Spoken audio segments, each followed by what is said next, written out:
Hi, I'm Tony Fleming, and this is Fleming's Ultimate Garage. So a lot of people ask me all the time, like, what makes the difference between a $20,000 Cobra and a $120,000 Cobra? Because they all look similar. Well, you're absolutely right. For the layman and just the regular untrained eyes, they do look similar going down the road. But there are big differences between them. There's different quality differences of the build itself. There's safety features built in. That's an important factor to be thinking about in here too. There's also some comfort features and updates in these that maybe some of the original ones did not have, that made them really difficult to drive, hence the reason why they didn't sell so well, hence why there's so few of them, all right? So as we walk around this car here, I want to show you what I feel makes this to be the best value Cobra out there by far at the moment. So come on up here. First off, I love the color of this car. It's fabulous, this titanium. Now the cool thing about this is, and this is what I love about working here, is this. If you don't love the color of these stripes, I can change the color of these stripes to any color you want. You want to do carbon fiber stripes? We can do that. You want to do matte black stripes? We can do that. You want to do silver stripes on top of titanium? Wow, we can do that as well. So there's a host of changes that we could make for you. For instance, like Colin and I were just talking about, we decided right before we started shooting that we're going to put spinners on this car. You know what? Because spinners are the completing feature out there, right? Things like this right here, these are called quick jacks. And the reason they're called quick jacks is that what would happen is if you were at the track, all right, and there was a bar like this with a handle on it, you'd come right on up, the bar would fit right under here, the mechanic would push the bar on down, it would jack the car up, you could take the wheels off real fast, put the new wheels on, jack off and back on there. Jack hyphen off is what I meant when I said that, jack off the car. You got that. Anyway, so we're back to this. The side pipes. The side pipes are important. What's going to happen over time is because they have a lot of heat, they can rust. This right here has ceramic coating on these pipes, and that's why they look so good. The ceramic coating will keep that from rusting for a really long time, all right?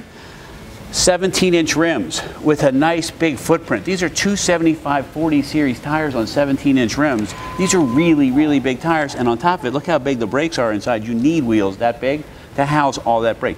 You don't want to be going super fast in a car like this that can go super fast, right, and not be able to stop. If you wanted to take this to a vintage race, you want to take this to a track, you could do that. It's never been there that I know of, but you could be the first one to take it out there, and it'd be pretty cool wheeling this thing around for a track day someday, or just take it to a cars and coffee show. I think that would be fun as well. All right, keep rolling around with me for a second. All right, these are called wind wings, and what that's designed to do is just cut down a little bit on the airflow coming in. Maybe you're with your significant other. They put a little prep time into their hair like I did today. I put a lot of time in it. I have almost 60 seconds tied up in this today, so I got it all going on.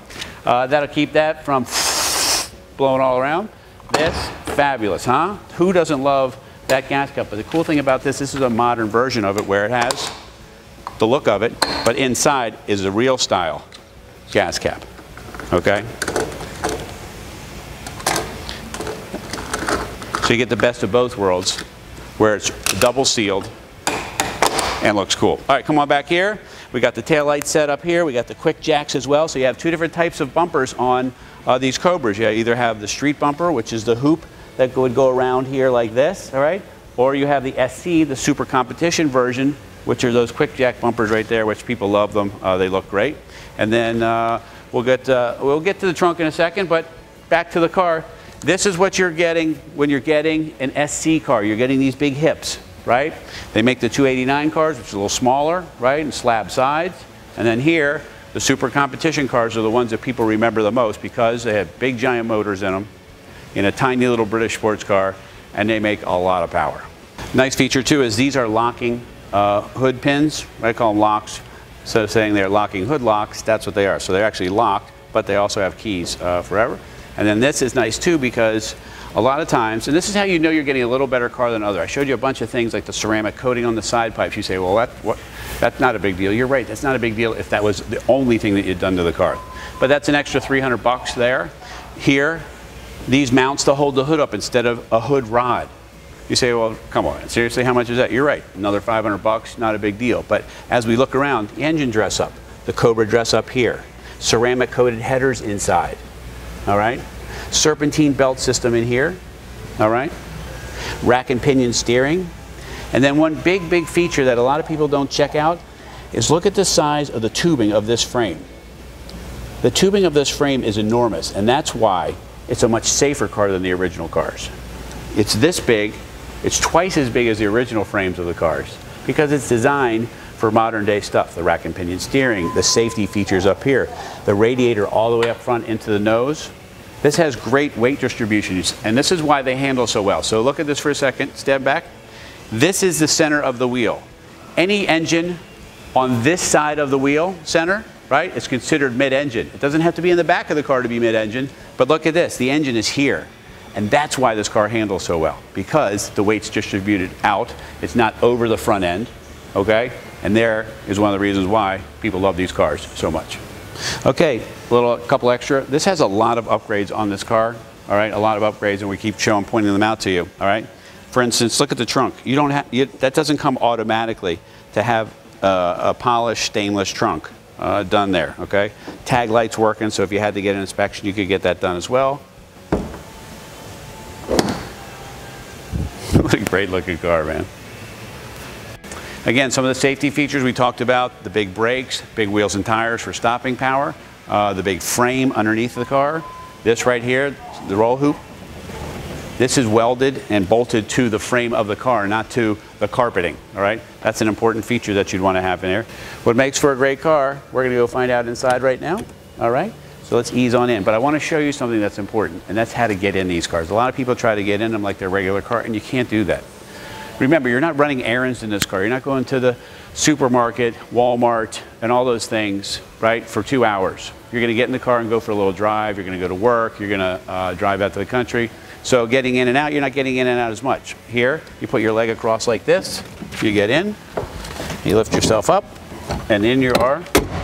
And the reason I show you that is because I'm 6'1", and Colin, who's 6'7", has driven it. I drive it, and it fits us really well. So a lot of people say, well, gosh, I would really love to have the shifter so it's straight up. Well, little trivia for you. The reason the shifters are bent forward, okay, is because first gear is here, second gear is here. If the shifter was here, straight up, when you shifted back, you would hit the bulkhead. So by doing that, because of the weight distribution of the car, the shifter's pushed forward so that you don't ever hit the bulkhead. All right, 5-speed instead of 4-speed. All right, plenty of juice under the hood. Beautifully built engine and drivetrain combination. Has the Autometer ultralight gauges. Everything is here, man. 10,000 RPM Tach is in front of you. The speedometer is super easy to see. It says 200. I've done like 205, 207 in the car. On the lot here, in the parking lot.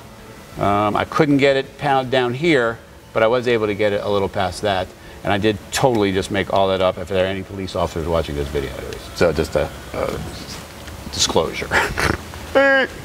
All right, little stuff like turn signal lights. You say, well, gosh, it has to have turn signal lights. No, a lot of these cars were kit cars. This is not a kit car. This is a built car by professionals. And you can see by the details, the seats are comfortable. The interior is carpeted like it's supposed to. Everything's covered. The stripes come all the way through. You have to take the windshield off to do the stripes. Another step of quality, and that's what happens here. When you do that, it comes all the way through here, and it's painted here as well in the stripes and underneath. Even has a beautiful stereo system. The stereo is hidden in the car, right? Speakers there. Cross-drilled pedals. You can see from the pictures it's great. The bottom line is this car fits. And the way it fits is, I think that they built a chair, right? They just made a chair and then they built an entire car around the person because look where my arm sits. How you doing? And rolling down the road, some guy flips me off and you know what I say to him? Hey, how you doing? So we close up the video and I'm in the car right now. I can hear Stevie Ray Vaughan over our stereo right now. The sky is crying. Anyway, this is where you need to be, man. When you're vacillating, thinking about, oh, should I buy this car? Should I get that car? Whatever. I meet so many people all the time who can't drive any cars anymore. They can't. Something's happened in their life. That's how we get all these cars here. So if you can, you should. Don't wait. I'm pretty certain that you can afford this car. And I'm pretty certain that you're going to have a lot of fun in it. You're going to be like, wow, that is a great car. Anyway, call us, 301-816-1000. We'll tell you all about it. I'm getting ready to start it, and I'm laughing because when you hear this thing, you're going to go, you know what? God, it's stupid. It is so stupid because it sounds so good.